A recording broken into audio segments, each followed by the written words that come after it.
Halogen को short में hello बोल देते हैं, हेलो ग्रुप, हेलोजन। अब जो हेलोजन है वो क्या क्या है देखिए एटम, इसमें हेलो ग्रुप में हम देख रहे हैं, ये जो फंक्शनल ग्रुप्स हमने करा था, फंक्शनल ग्रुप्स में पहला वाला है हेलो। तो इसमें हेलो ग्रुप को कैसे रिप्रेजेंट करा जाता है, एक्स से रिप्रेजेंट करते हैं हेलो ग्रुप को। क्लोरीन, ब्रोमीन और आयोडीन ये हेलो ग्रुप की कैटेगरी में आते हैं। The halo group can be chloro यानी कि chlorine, bromo from bromine and iodo from iodine, depending upon whether a chlorine, bromine और iodine atom is linked to a carbon atom of the organic compound. तो ये depend करता है कि chlorine जुड़ता है, ब्रोमीन जुड़ता है या आयोडीन जुड़ता है। क्लोरीन जुड़ेगा तो क्लोरो बोलेंगे, ब्रोमीन जुड़ेगा तो ब्रोमो बोलेंगे और आयोडीन जुड़ेगा तो बोलेंगे आयोडो। ठीक है, इसके बाद देखिएगा दस एलिमेंट्स क्लोरीन, ब्रोमीन और iodine are collectively known as halogens. General formula होता है इसका RX। अच्छा, जनरल फार्मूला RX जो है ये कैसे बना ये देखिएगा। जैसे मान लीजिए हम ये कहते हैं, मैं अभी यहाँ पर हेलो ग्रुप की बात करता हूँ, हेलो ग्रुप।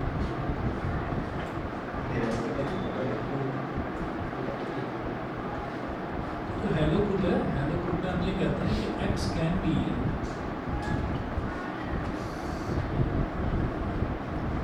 क्लोरीन, ब्रोमीन और आयोडीन। और जो इसका जनरल फार्मूला है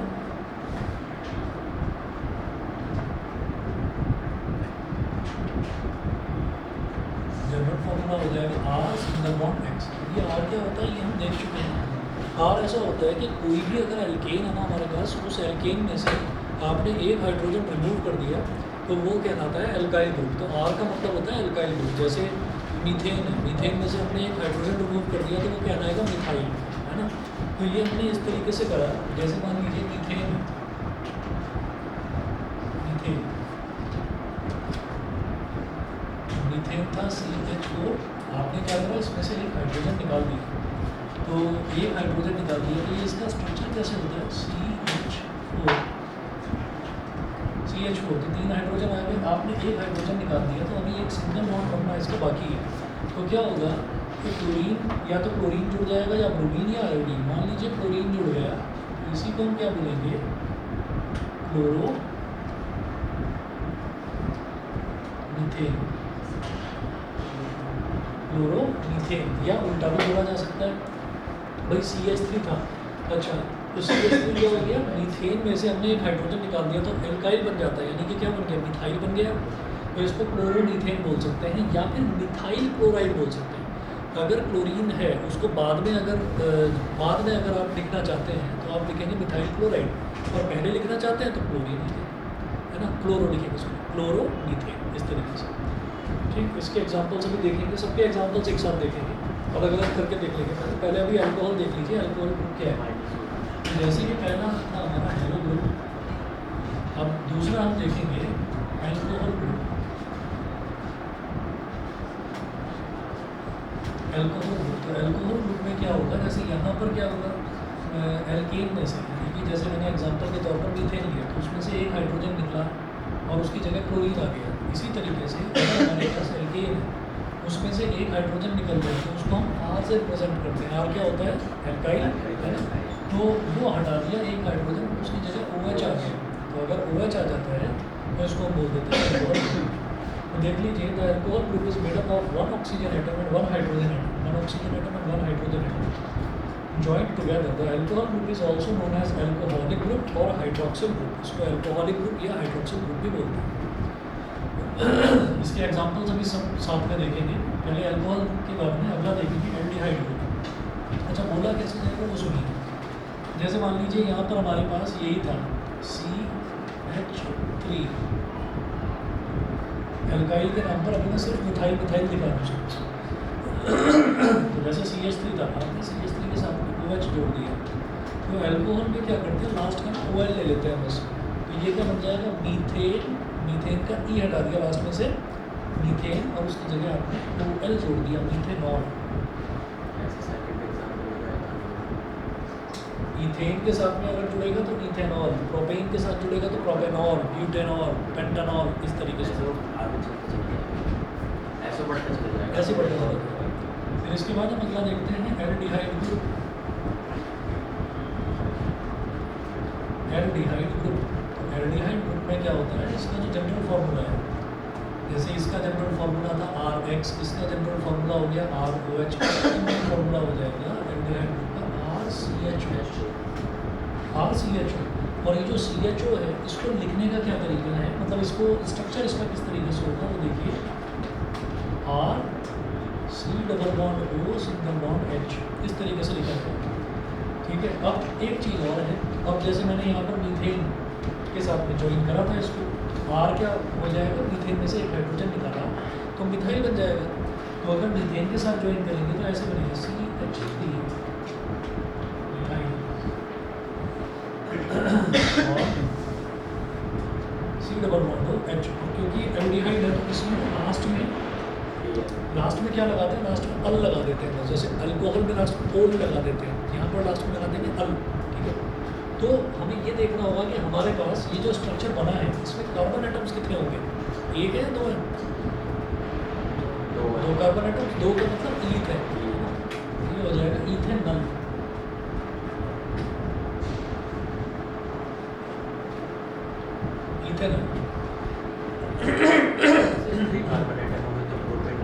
हाँ प्रोपेनॉल होगा। इसका मतलब क्या है कि चलो एक्सप्लेन करूँगा मैं।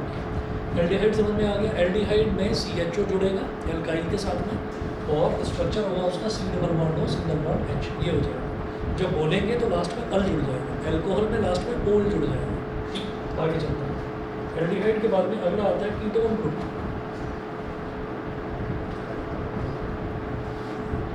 अच्छा जैसे ये इथेनॉल है, अगर हमारे दिमाग में ये आता है कि भाई तो ना हम इथेनॉल बनाना चाहते हैं, तो इथेनॉल क्या हम बना पाएंगे, मीथेनॉल बना पाएंगे, मीथेनॉल जैसे इथेनॉल तो बन गया, जैसे मीथेनॉल था तो ऐसे ही मीथेनॉल बना पाएंगे, बन जाएगा। सुनिए उसका क्या तरीका होगा उसका ये तरीका होगा कि जैसे कि C⋯O सिंगल बॉन्ड H की तो है, ठीक है, तो हम इसके साथ में से एक H जोड़ देंगे, सिर्फ H जोड़ लेंगे तो ये हो जाएगा HCHO, है ना। इसको क्या बोलेंगे, मीथेनॉल, मीथेनॉल, ये हो जाएगा। तब इसी तरीके से अगला देखते हैं, फोर्थ टाइप है कीटोन।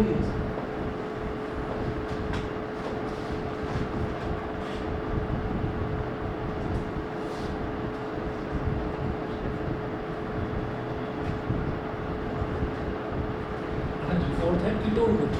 तो कीटोन ग्रुप में इसका जनरल फॉर्मूला क्या होता है,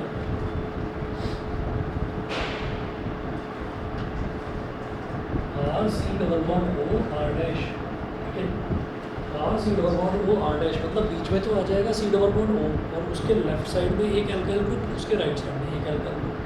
जरूरी नहीं है कि दोनों एल्काइल ग्रुप सेम है, हो सकता है एक एल्काइल ग्रुप मिथाइल आ जाए और एक एल्काइल ग्रुप इथाइल आ जाए, है ना। तो एल्काइल ग्रुप जो है वो अलग अलग आ सकते हैं, तो इसलिए एक एल्काइल ग्रुप को मैंने R बोल दिया और एक को R' बोल दिया। क्लियर, समझिए, ये हो गया। अब इसमें क्या होता है कि इसमें अगर हम कुछ ऐसा करके देखें, C⋯O,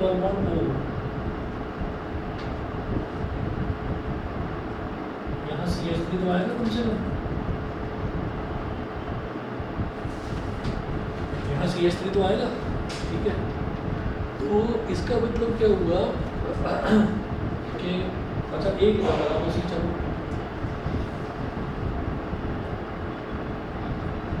CH3 यहाँ पर आ गया, तो इसका मतलब ये हुआ कि ये तो हमारे पास क्या बन गया। अच्छा जो कीटोन होता है वो कैसे लिखा जाता है, वो ऐसे लिखते हैं, इसको मोल ले लेते हैं लास्ट में, तब इसको ऐसे लिखिए, एल्केन का E हटा दिया और साथ में ONE ये जोड़ दिया, यानी कि अगर मीथेन का बनेगा तो मीथेनॉन, इथेन का बनेगा तो इथेनॉन, प्रोपेन का बनेगा तो प्रोपेनॉन। अब सवाल ये उठता है कि यहाँ पर कार्बन एटम्स कितने हैं, 3, तो 3 का मतलब प्रॉप का मतलब प्रोपेनॉन बन गया। भाई इथेनॉन कैसे बना, जैसे यहाँ पर इथेनॉल बना था, है ना, तो मीथेनॉल बनाने के लिए मैंने क्या करा, मैंने यहाँ पर ये जो CH3 था ये हटाकर हाइड्रोजन लगा दिया, हाइड्रोकार्बन। तो क्या करेंगे, हम ये सोचेंगे कि ये तो प्रोपेनॉन है, हमने ऐसा करा कि यहाँ पर लगा दिया H, तो H लगते ही क्या ये कीटोन रह गया? अब ये कीटोन नहीं रहा। क्यों? क्योंकि C डबल बॉन्ड हो सिंगल बॉन्ड H, तो ये तो CHO बन गया, और CHO क्या है? C डबल बॉन्ड हो सिंगल बॉन्ड H, ये तो एल्डिहाइड बन गया, है ना? तो प्रॉब्लम है, तो इधर से तो नहीं हटा सकते कार्बन को।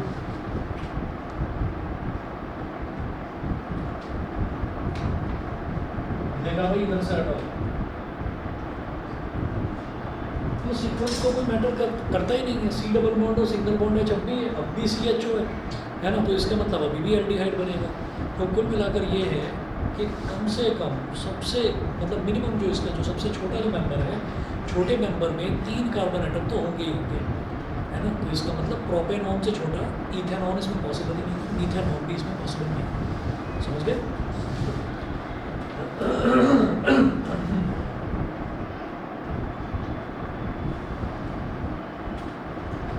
तो हम ये कहेंगे स्मॉलेस्ट मेंबर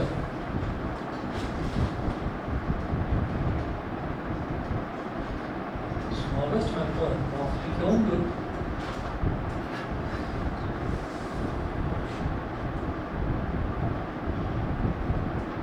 is propanol। तो कीटोन ग्रुप का जो स्मॉलेस्ट मेंबर है, छोटे से छोटा जो मेंबर है, वो हमारा प्रोपेनॉल होगा। बताइए जी, क्लियर है? ठीक है। अच्छा, तो इसके बाद एक और देखेंगे कार्बोक्सिलिक एसिड ग्रुप, 5वां।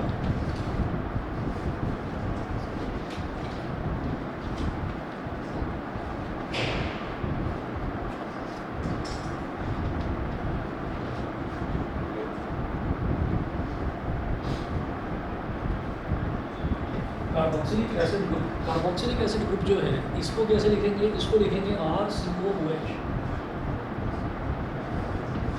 RCOOH। तो जनरल फॉर्मूला तो ये हो गया कि आप उसमें R यानी कि कोई भी अल्काइल ग्रुप और साथ में COOH लिख सकते हैं, ठीक है? ये तो जनरल फॉर्मूला हो गया। लेकिन जब इसके स्ट्रक्चर की बात करेंगे तो स्ट्रक्चर कैसे बनेगा? R single bond C double bond O double bond O single bond OH, ठीक है? COOH। हमने ये देखा कि कार्बन के साथ में सिंगल बॉन्ड OH जुड़ता है अल्कोहल में, अल्कोहल में देखा कार्बन के साथ सिंगल बॉन्ड OH जुड़ जाता है, ठीक है? एल्डिहाइड में हमने देखा कि कार्बन के साथ डबल बॉन्ड O भी जुड़ता है। ये एल्डिहाइड और अल्कोहल दोनों का कॉम्बिनेशन है, जिसको बोलते हैं कार्बोक्सिलिक एसिड। और ये लिखा कैसे जाता है? इसको ऐसे लिखते हैं एल्कीन, एल्कीन का ई हटा दिया, प्लस ओइक एसिड। एल्केन हमारा मीथेन है तो मीथेनोइक एसिड, अगर इथेन है तो इथेनोइक एसिड, अगर प्रोपेन है तो प्रोपेनोइक एसिड, ठीक है? उसके बाद अगला देखिएगा, एल्कीन ग्रुप। तो एल्कीन ग्रुप मुझे दोबारा से पढ़ने की जरूरत नहीं है, ये हम कर चुके हैं, ठीक है? नेक्स्ट पेज पर आइए, नेक्स्ट पेज पर दे रखा है एल्काइन ग्रुप, ये भी करने की जरूरत नहीं, ये भी कर चुके हैं। अब हेलो एल्केन्स जो हमने ये लिखा है, जैसे ये पहला है आपका हेलो ग्रुप्स या हेलो ग्रुप, यानी कि हेलो एल्केन्स। हेलो एल्केन्स के अब कुछ एग्जांपल्स देखेंगे, डिटेल में करेंगे इसको, ठीक है? तो जरा देखिएगा, नेमिंग ऑफ हेलो एल्केन्स। तो naming of CH3Cl,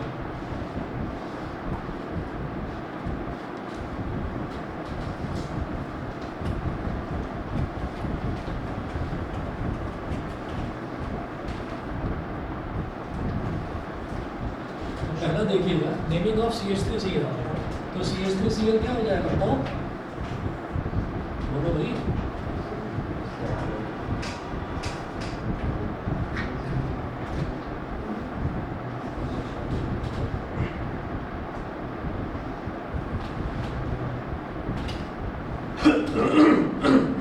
naming of halo alkanes. तो इसमें पहला है नेमिंग ऑफ CH3Cl, क्या होगा बोलो? क्लोरोमीथेन या मिथाइल क्लोराइड।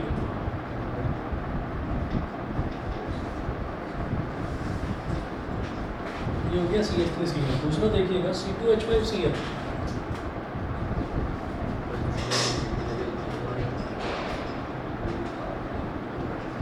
C2H5। तो C2H5 कैसे आया? ये आपने इथेन में से एक हाइड्रोजन रिमूव कर दिया तो इथाइल बन गया, तो इसको क्या बोलेंगे? Chloro ethane. सर CL की जगह ब्रोमो लिखेंगे तो ब्रोमोइथेन या ब्रोमोइथेन बन जाएगा, या फिर उसको बोल सकते हैं कि इथाइल क्लोराइड। अगला देखिए C3H7Cl। C3H7Cl, Cl की बजाय मैंने आई लिख दिया है यहाँ पर, है ना। तो आई का मतलब क्या हो जाएगा, आयोडो, है ना। तो आयोडो प्रोपीन। Br होता तो ब्रोमोप्रोपीन हो जाता, ठीक है। चलिए जी, इसके बाद अगला देखिएगा, अगला है नेमिंग ऑफ एल्कोहल्स।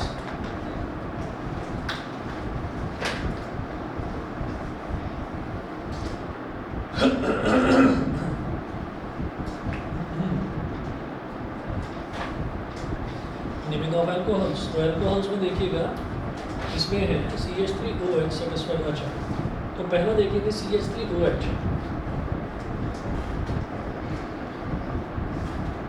क्या होगा बता दो। इथेनॉल, ठीक है। स्ट्रक्चर हमको मालूम ही है भाई, कार्बन के साथ में 3 हाइड्रोजन है, तो single bond H, single bond H, single bond H और एक OH है, तो CH3OH बनते हुए इथेनॉल, ठीक है।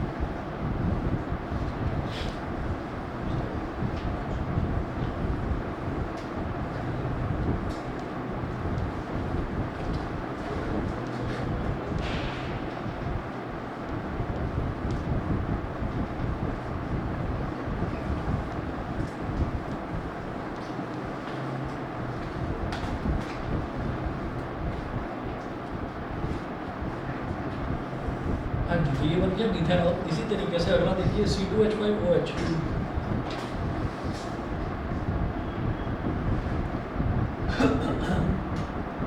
तो नाम से ही समझ में आ रहा है कि C2H5 है, तो C2H6 होता तो क्या होता, इथेन होता।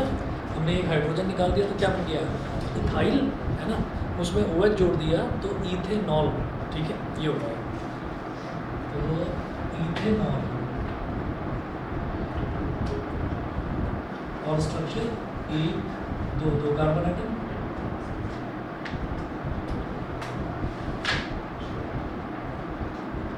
ये 3 हाइड्रोजन आ गए, 2 हाइड्रोजन ये आ गए, तो C2H5 हो गया, सिंगल बॉन्ड OH, ये बन गया जी इथेनॉल, ठीक है। इथेनॉल यही है सब्स्टिट्यूट फ्यूल, फ्यूचर में बताया था शायद, इथेनॉल। उसके बाद है C3H7OH।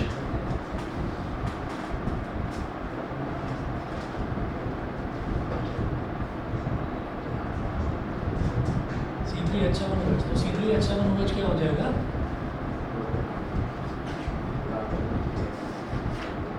प्रोपेनॉल। तो कितने कार्बन है, 3, 1 2 3,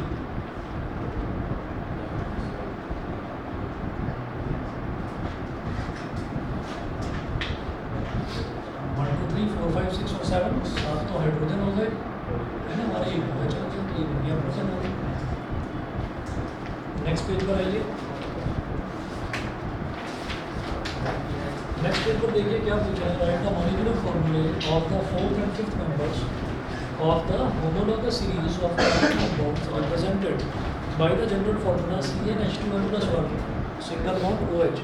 तो CnH2n+1 क्या होता है, CnH2n+2 तो एल्केन होता है ना। हमने उसमें 2 ऐड ना करके 1 ऐड करा है, मतलब एक हाइड्रोजन रिमूव कर दिया एल्केन में से, तो यही तो एल्काइल होता है। एल्काइल के साथ में आपने OH जोड़ दिया, तो एल्कोहल की बात कर रहे हैं। तो ये कह रहे हैं कि एल्कोहल का 4th और 5th मेंबर बताइए, उसका मॉलिक्यूलर फार्मूला बताइए, ठीक है। तो कैसे बताएंगे, हाँ जी, N=4 है, 4th मेंबर मतलब N=4, ठीक है। ये देख लेंगे, क्योंकि अगर मैं कीटोन की बात करूँगा तो कीटोन में 4th मेंबर N=4 नहीं होगा। कीटोन में तो पहला मेंबर ही N=2 पर आ जाएगा, नंबर ऑफ कार्बन एटम्स उसमें 2 हम लेंगे, एक एल्काइल ग्रुप इधर, एक एल्काइल ग्रुप इधर, तब जाकर टोटल जो है 3 कार्बन एटम बनेंगे, ठीक है। तो खैर अभी ये अल्कोहल की बात कर रहे हैं, तो उसमें मीथेनॉल भी एग्जिस्ट करता है। तो पहला मेंबर N=1, दूसरा मेंबर N=2, तीसरा N=3, चौथा N=4।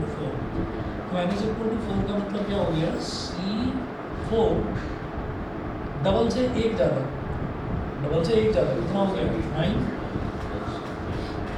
C4H9OH। इन्होंने सिर्फ मॉलिक्यूलर फार्मूला लिखने के लिए बोला, तो मॉलिक्यूलर फार्मूला लिखेंगे बस। Fifth member n is equal to 5 के लिए C5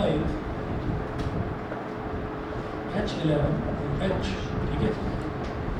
चलिए जी, ये हो गया। उसके बाद अगला देखिएगा question, calculate the difference.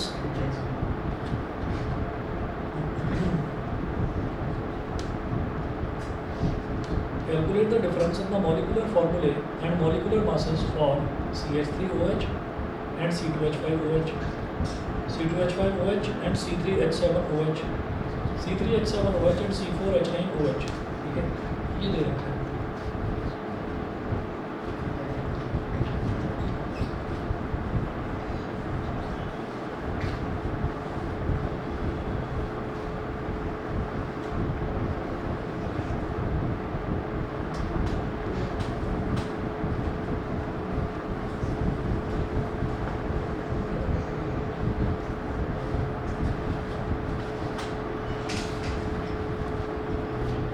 So difference in the molecular formulae and molecular masses for CH3OH and C2H5OH.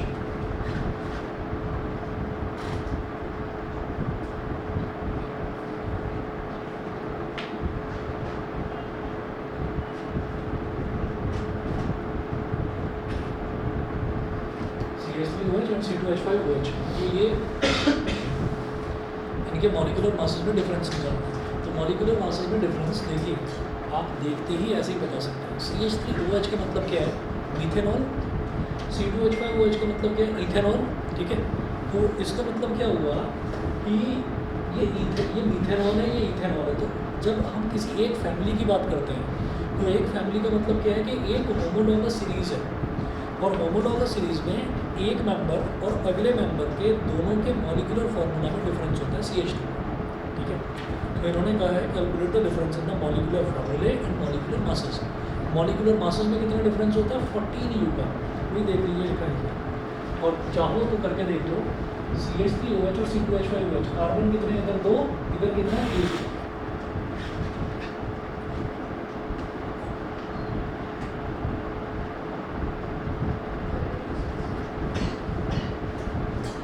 Difference in the molecular formula, C hydrogen इधर कितने, 3 और 1 4, और इधर कितने, 5 और 1 6, ठीक है।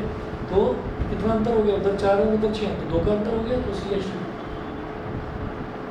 इधर भी ऑक्सीजन का एक एटम है, इधर भी ऑक्सीजन का एक एटम है, तो ऑक्सीजन का कोई डिफरेंस ही नहीं है, 0, तो वो लिखना ही नहीं है। और डिफरेंस मॉलिक्यूलर फार्मूला में कितना डिफरेंस आ रहा है CH2 का, मॉलिक्यूलर मासेस में कितना डिफरेंस आएगा? 14 U। तो जब सेम होमोलॉगस सीरीज़ होती है तो हम ये कहेंगे उसके जो उसके जो हमारे सब्सीक्वेंट जो मेंबर्स होते हैं, एक के बाद एक आने वाले जो मेंबर्स हैं, उनमें जो डिफरेंस है मॉलिक्यूलर मास का 14 U का होता है। बी पार्ट भी देखो, हमेशा सब में ऐसा ही होता है, कीटोन ले लो, एल्डिहाइड ले लो, सब में ऐसा ही होता है, ठीक है। सेकंड देखिए, सेकंड है C2H5OH। C2H5OH होता है इथेनॉल, और अगला है C3H7OH, ये है प्रोपेनॉल। तो इथेनॉल 2 कार्बन एटम वाला, प्रोपेनॉल 3 कार्बन एटम वाला, तो ये भी तो एक के बाद एक आने वाले हैं, है ना। तो इनमें भी CH2 का डिफरेंस और 14 U का डिफरेंस।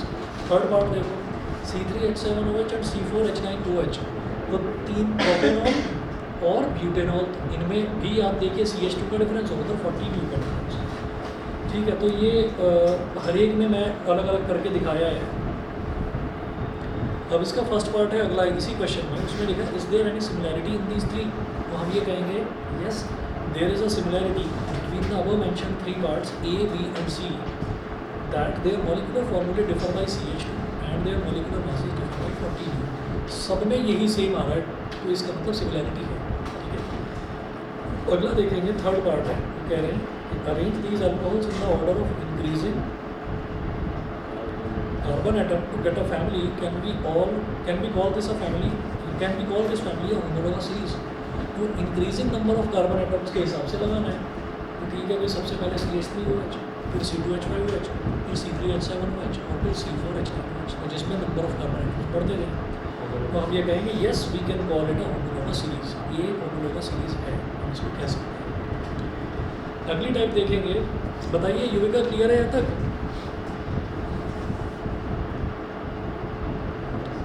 युविका आवाज़ आ रही है, क्लियर है?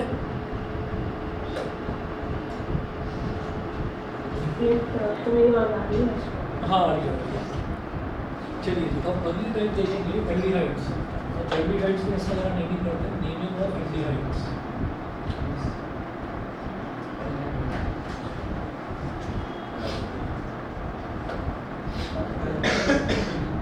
एल्डिहाइड्स में हमने देखा कि लास्ट में क्या आ जाएगा, अल आ जाएगा एल्डिहाइड्स में, ठीक है। तो अब जरा देखिएगा, सबसे पहला जो है वो है नेमिंग ऑफ HCHO।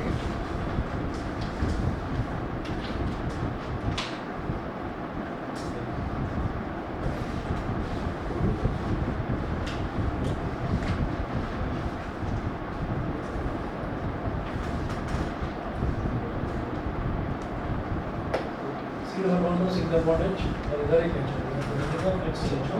इसको क्या बोलेंगे, बोलेंगे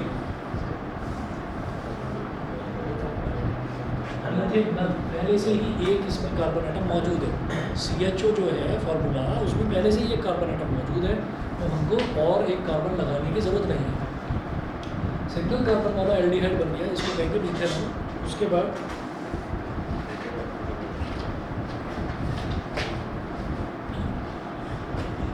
नेमिंग ऑफ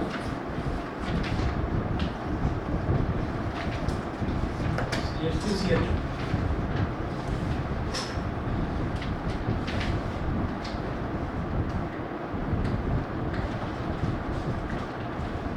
CH3CH क्या बन जाएगा? अरे क्या बोलते हैं ना,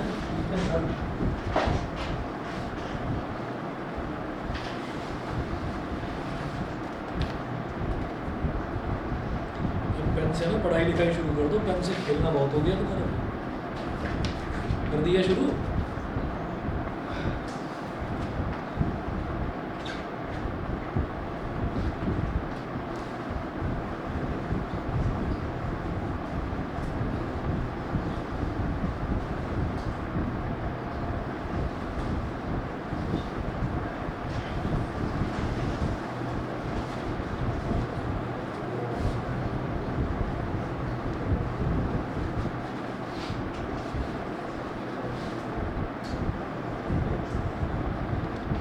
अच्छा जी, ऐसे ही अगला देखेंगे। अगला है naming of CH3 CH2 CHO।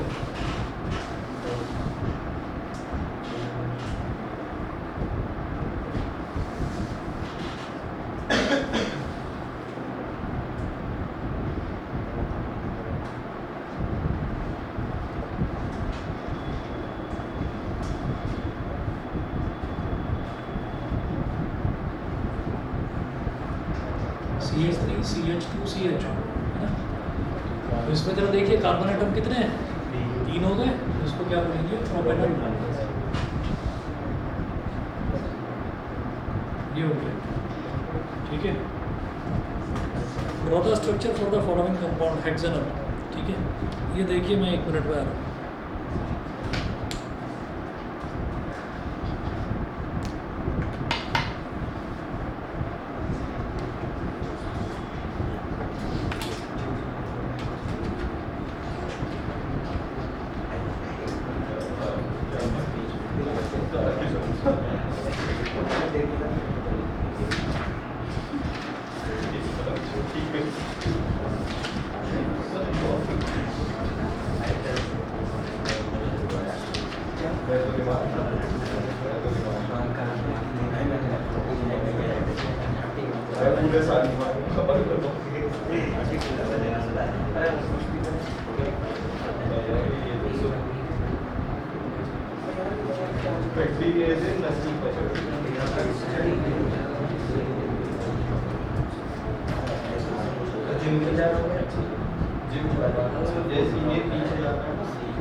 ये एंड से ये बच्चे करते हैं किसी भी रास्ते से नहीं पहले कार को राइट के कार को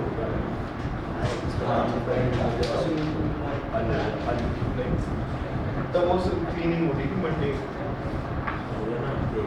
को बन जाता है आदित्य पैसे है सेप्टेम्बर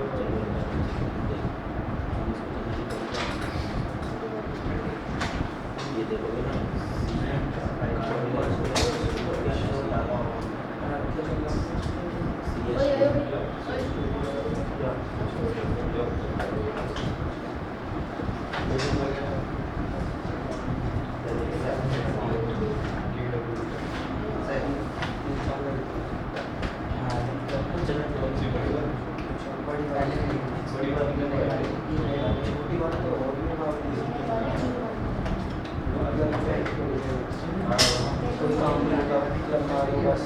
शाम के 5 बजे 9:30 जाएगी वो भी गार्ड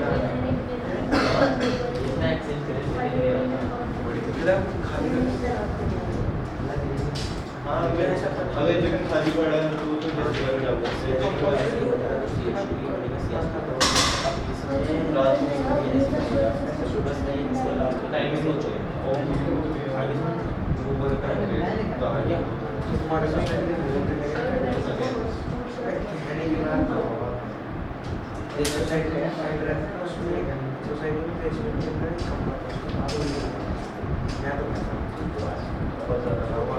बिल्डर ने पैसा अच्छा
चलिए जी अब कीटोन्स करते हैं।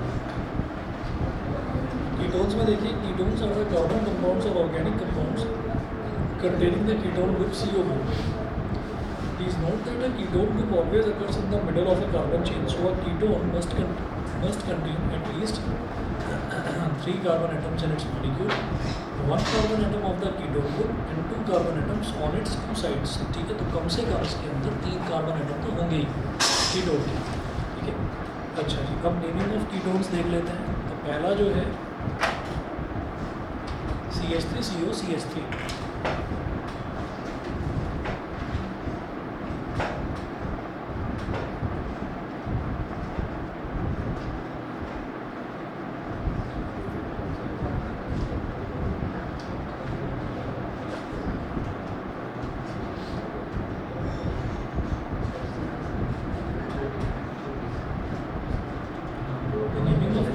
पहला है CH3COCH3। CH3COCH3 तो इसमें आप ये देखिएगा इसका स्ट्रक्चर मैं किस तरह से बनाऊंगा। मैंने एक एल्काइल को इधर लगा दिया, एक एल्काइल को इधर लगा दिया, तो C डबल बॉन्ड हो, एक C इधर, एक C इधर,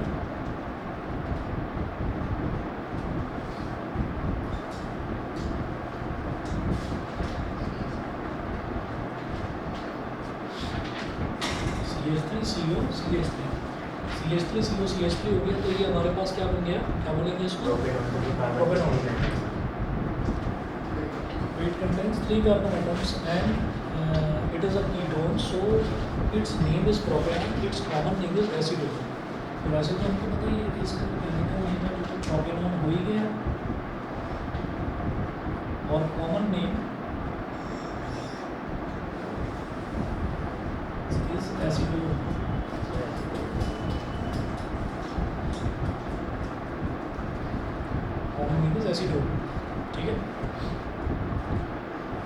उसके बाद अगला देखिएगा,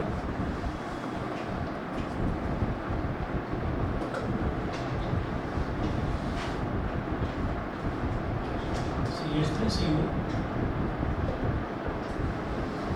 CH3CO, CH2CH3, ठीक है। ये कैसे हो जाएगा अभी, कार्बन के साथ तो 3 हाइड्रोजन आ रहे हैं, C डबल बॉन्ड हो,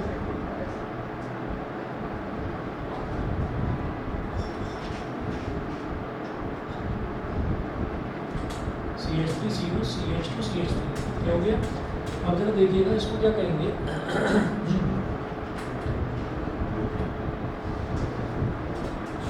एक तरफ इथाइल है, एक तरफ मिथाइल है, तो इथाइल मिथाइल कीटोन, ये हो गया इसका कॉमन नेम। ये तो कॉमन नेम, केमिकल नेम में सोचने की जरूरत ही नहीं है। केमिकल नेम में क्या है कि देखिए बीच में तो आपका कीटोन ग्रुप लगा हुआ ही है, कार्बन एटम 4 है, ketone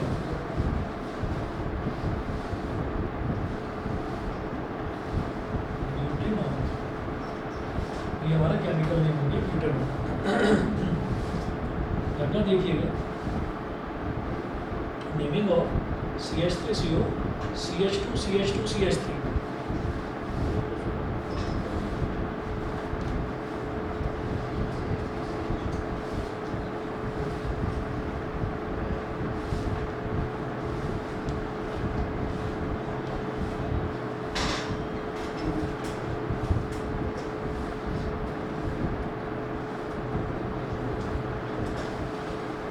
CH3CO, CH2, CH2, CH3, तो ये क्या हो जाएगा, C डबल बॉन्ड हो,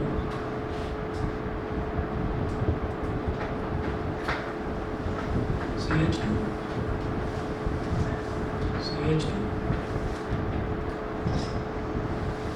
CH3, और इस तरफ भी CH3 है तो CH3, CH3CO, CH2, CH2, CH3, ये हो जाएगा। तो इसको भी देखिए टोटल कितने कार्बन एटम से 5, पेंटेनॉल हो गया,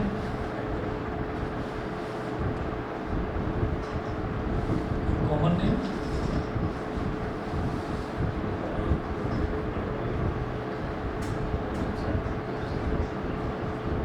मिथाइल प्रोपाइल कीटोन,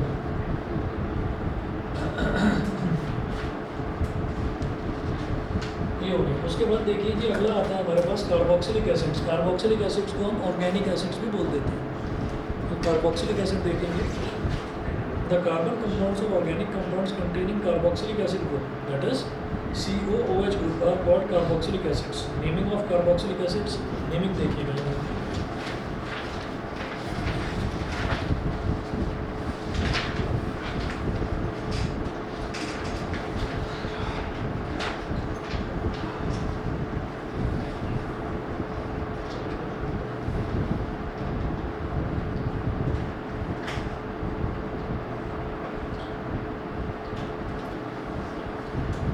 तो ये देखिएगा पहला जो है वो है HCOOH, क्यों, क्योंकि इसमें ऑलरेडी कार्बन एटम है, और जब हम इसका स्ट्रक्चर देखते हैं तो स्ट्रक्चर ऐसे बनता है, C double bond O, single bond OH, तो COOH तो हो गया। अब इसमें एक हाइड्रोजन और लगा दिया क्योंकि एक कार्बन पहले से ही मौजूद था, तो इसको क्या बोलेंगे, एल्केनोइक एसिड, तो ये क्या हो जाएगा, methanoic acid, methanoic acid. Common name भी होता है इसका, क्या कहते हैं, फॉर्मिक एसिड। ये कहाँ मिलता है, and sting, acids bases and salts में हमने करा था ना फॉर्मिक एसिड, एंड स्टिंग में जो चींटी काट लेती है ना, तो वो जो जलन होती है वो इस फॉर्मिक एसिड की वजह से होती है, वो हमारी बॉडी में फॉर्मिक एसिड इंजेक्ट कर देती है चींटी, ठीक है। अगला देखते हैं सेकंड है CH3COOH, CH3COOH, ऊपर कर दिया C double bond O, single bond OH, COOH और CH3, तो CH और H, CH3 COOH, ठीक है। तो इसको क्या बोलते हैं, ये हो जाएगा 2 है ना इसके अंदर, तो इसका मतलब इथेनॉइक एसिड।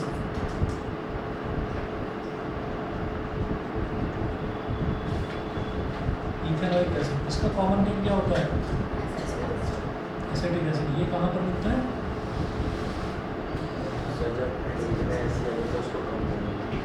क्या? विनेगर। जो ये चाइनीज़ आइटम्स, ये चाउमीन वगैरह, ये जो होता है फ्राइड राइस वगैरह, वो जो बनाते हैं उसमें, ठीक है, वही जो तुम्हारे फेवरेट है चाइनीज़ आइटम्स, ये चिली पटेटो, मोमोज। नहीं क्या ऑपरेशन हुआ है मेरा, उसके बाद इसका डिलीवर नहीं माना ऑपरेशन तुम्हारा से कोई ऑपरेशन क्या हो गया तुम्हें? अपेंडिक्स का छोटा सा ऑपरेशन।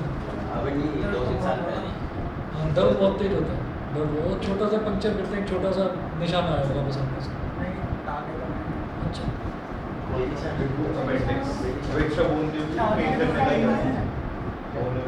लेकिन खा सकते हो, कोई प्रॉब्लम नहीं है। पहले कह रहा खाता नहीं था। चलिए जी, कोरियन पेट्रोलियम वाला नेक्स्ट क्लास में करेंगे क्वेश्चन, ठीक है। आज इतना ही।